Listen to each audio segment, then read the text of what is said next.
Hello friends, आसतु जानिबा कंकड़ा विषय रे।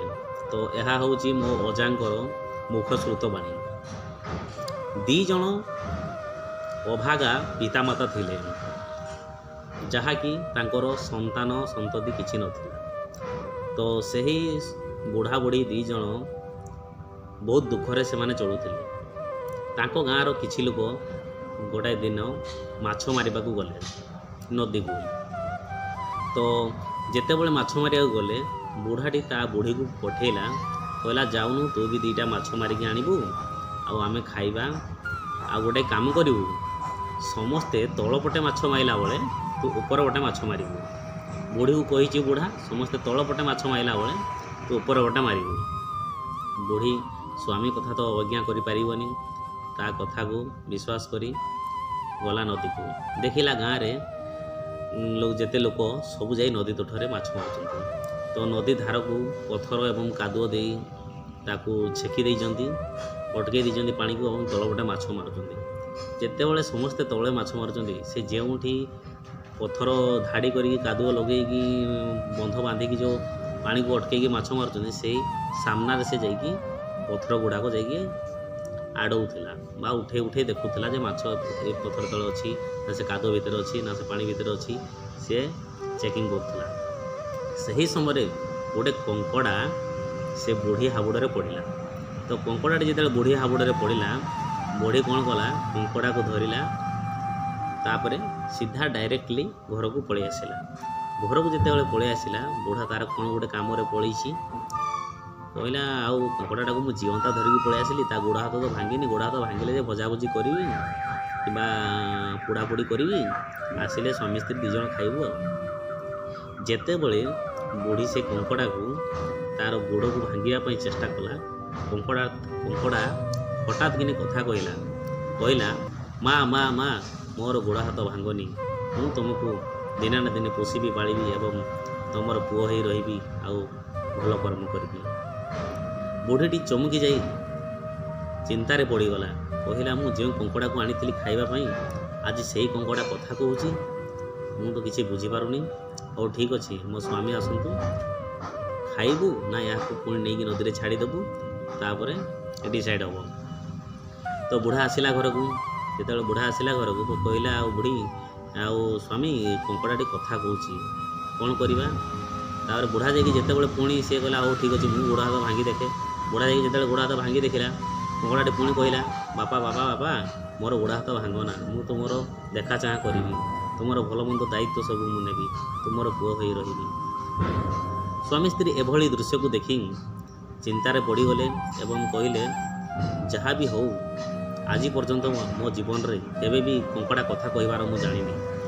कंकड़ा जदि कथा कहूँ ताको आमे मारिबानी कि खाइबानी कि तार गोड़ हाथ खंडिया खाबरा करबानी, ताको आमे पोषिबा। ता कौन कले कंकड़ा जमी गातरे रुहे कि नदी में रुहे, से भाई गोटे गात करदेले, ताको पानी ढालीदेले। से गातरे प्रत्येक दिन पानी जमी रही जमा होगी से भाया व्यवस्था कले और कंकड़ा को से पानी रखिदे।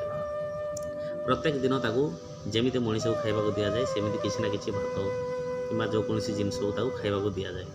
कंकड़ा एमती खाऊ खाऊ दिने ता माँ धान सुखेला, जी ताको पोषुची पालुची से बुढ़ी जनक धान सिझेला, सिझे धान सुखे खरारे।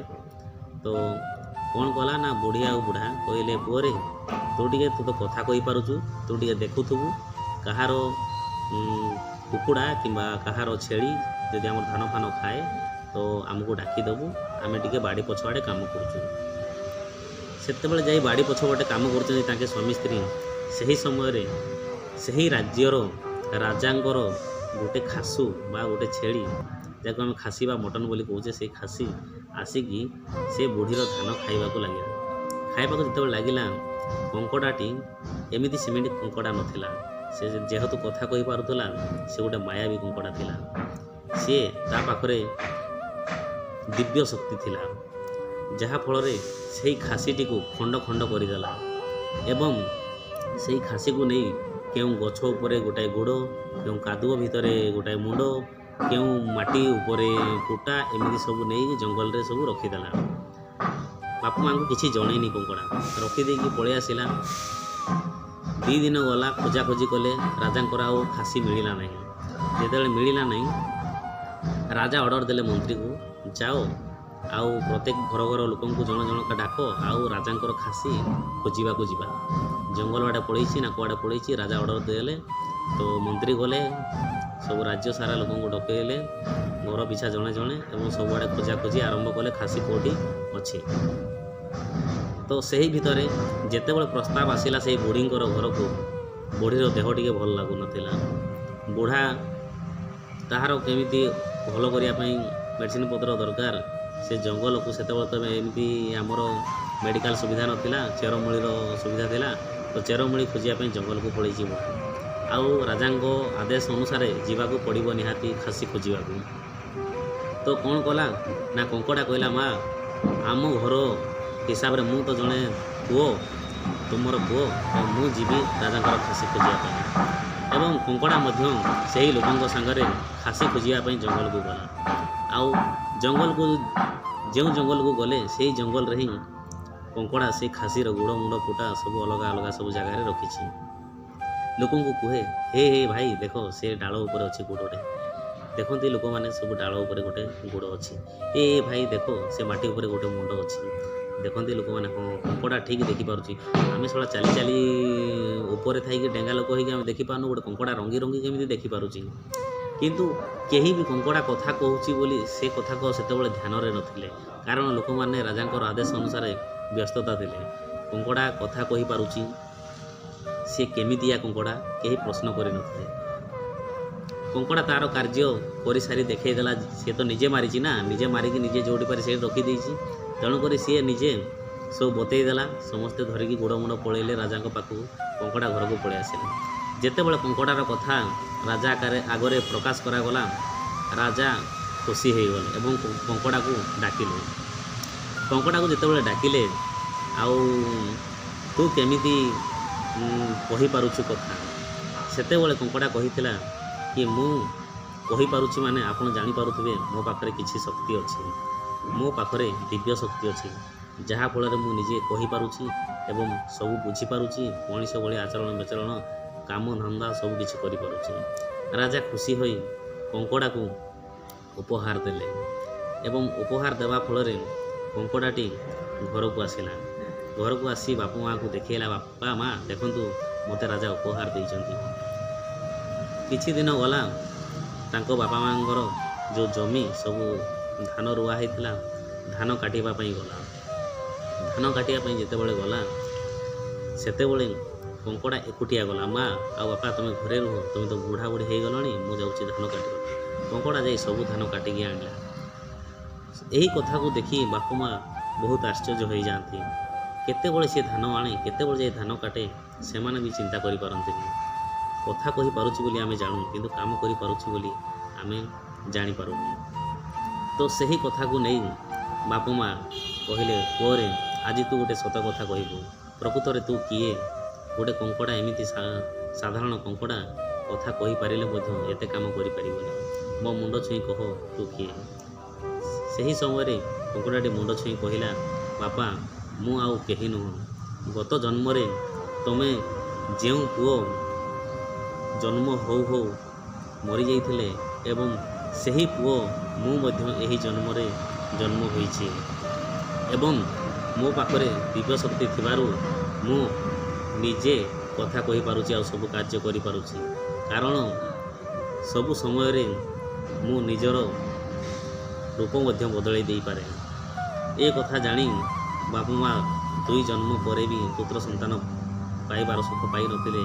ଏ ଜନ୍ମରେ କଙ୍କଡ଼ାକୁ ପୁତ୍ର ପାଇ ବହୁତ ଖୁସି ହେଲେ ଏବଂ ରାଜା ତାଙ୍କ ଝିଅକୁ ବିବାହ କରିବା ପାଇଁ ପ୍ରସ୍ତାବ କଲେ ଏବଂ ସତ କଥା ଜାଣିବା ପାଇଁ ସେ ଚେଷ୍ଟା କଲେ। ତୁମେ ଯଦି ରୂପ ବଦଳାଇ ଦେଇପାର ତ ତୁମେ ମଣିଷ ହେଇଯାଅ ଏବଂ ମୋ ଝିଅକୁ ବିବାହ କର ବୋଲି ରାଜା ପ୍ରସ୍ତାବ ଦେଲେ। ରାଜାଙ୍କ ଝିଅକୁ ବାହା ହେଇ କଙ୍କଡ଼ା ମଣିଷ ରୂପ ଧରି ବାହା ହେଇ କଙ୍କଡ଼ାକୁ ପଚାରିଲେ, ତୁମେ କେମିତି କଙ୍କଡ଼ା ଜନ୍ମ ନେବା ପାଇଁ ବାଧ୍ୟ ହୋଇଥିଲ ବା ତୁମେ କେମିତି କଙ୍କଡ଼ା ଜନ୍ମ ହେଲ? ତୁମେ ତ ଦିବ୍ୟ ରହସ୍ୟ ଅଛି ତୁମ ପାଖରେ, ଦିବ୍ୟ ଶକ୍ତି ଅଛି, ସବୁ ଜାଣିପାରୁଛ, ତୁମ ପୂର୍ବ ଜନ୍ମର କଥା ବି କହିପାରୁଛ, ତ କାହିଁକି ତୁମେ କଙ୍କଡ଼ା ଜନ୍ମ ନେଲ?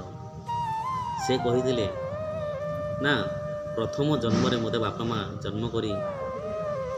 ଜନ୍ମ ହଉ ମୁଁ ମରିଯାଇଥିଲି, ତେଣୁ ତା ଆଗ ଜନ୍ମରେ ମୁଁ ଜଣେ କେଉଟ ଘରେ ଜନ୍ମ ହୋଇଥିଲି ଏବଂ ଜଣେ ମାଛ ଚାଷ କରୁଥିଲା ପୋଖରୀରେ ଯେତେବେଳେ ମାଛ ଚାଷ କରୁଥିଲା ସେହି ମାଛ ଚାଷକୁ ଯାଇ ମୁଁ ଲୁଚି ଲୁଚି ଚୋରେଇ ଆଣୁଥିଲି ଏବଂ ସେହି ଲୋକଟି ଯେଉଁଦିନ ମୋତେ ଧରି ପକାଇଲା ଚୋର କରିବା ସମୟରେ ସେହି ଦିନ ମୋତେ ଅଭିଶାପ ଦେଇଥିଲା କି ତୁ ଆଜିଠୁ କଙ୍କଡ଼ା ହେଇଯା, ଯେମିତି ଲୁଚି ଲୁଚି ତୁ ମୋର ମାଛକୁ ସବୁ ଖାଇଛୁ, ସାରା ଜୀବନ ତୋତେ ଗାତ ଭିତରେ ଲୁଚିକି ରହିବାକୁ ପଡ଼ିବ। ତ ସମୟ ଅନୁସାରେ ହିଁ କେବଳ ଖାଇବା ପିଇବା ସମୟରେ ବାହାରି ପାରିବୁ, ନହେଲେ ତୋତେ ଅନ୍ଧକାର କୋଠରୀ ଭିତରେ ରହିବାକୁ ପଡ଼ିବ। ଏହି ଅଭିଶାପ ଦେଇଥିଲା, ଯାହାଫଳରେ ମୁଁ କଙ୍କଡ଼ା ଜନ୍ମ ନେଇଥିଲି। ତ ଫ୍ରେଣ୍ଡସ୍, ଇଏ ଥିଲା କଙ୍କଡ଼ାର ଗପ। ଆହୁରି ଅନେକ ମଧ୍ୟ ଅଛି। ତ ଇଏ ହେଉଛି ପାର୍ଟ 1। ପାର୍ଟ 2ରେ ମୁଁ ଆପଣଙ୍କୁ ପୁଣି କହିବି, କାରଣ ଭିଡ଼ିଓ 11 ମିନିଟ୍ରୁ ଉର୍ଦ୍ଧ୍ୱ ହେଇଗଲାଣି, ଲଙ୍ଗ୍ ହେଇଗଲାଣି, ଅଧିକ ହେଲେ ଦେଖୁନାହାନ୍ତି। ସୋ ରହୁଛି ଫ୍ରେଣ୍ଡସ୍। ଗପଟି କେମିତି ଲାଗିଲା, ଯଦି ଟିକେ ମାତ୍ର ବି ମୋ ଅଜାଙ୍କର ଗପ ଯଦି ଭଲ ଲାଗିଥାଏ, ମୋ ପାଇଁ ନହେଲେ ନାହିଁ ମୋ ଅଜାଙ୍କ ପାଇଁ ରିକ୍ୱେଷ୍ଟ କରୁଛି, ଗୋଟେ ଲାଇକ୍ କରିବେ ଏବଂ ସବସ୍କ୍ରାଇବ୍ କରି ଚ୍ୟାନେଲକୁ ଗୋଟେ କମେଣ୍ଟରେ ଲେଖିଦେବେ ଜୟ ବାପା, ଜୟ ଜଗନ୍ନାଥ।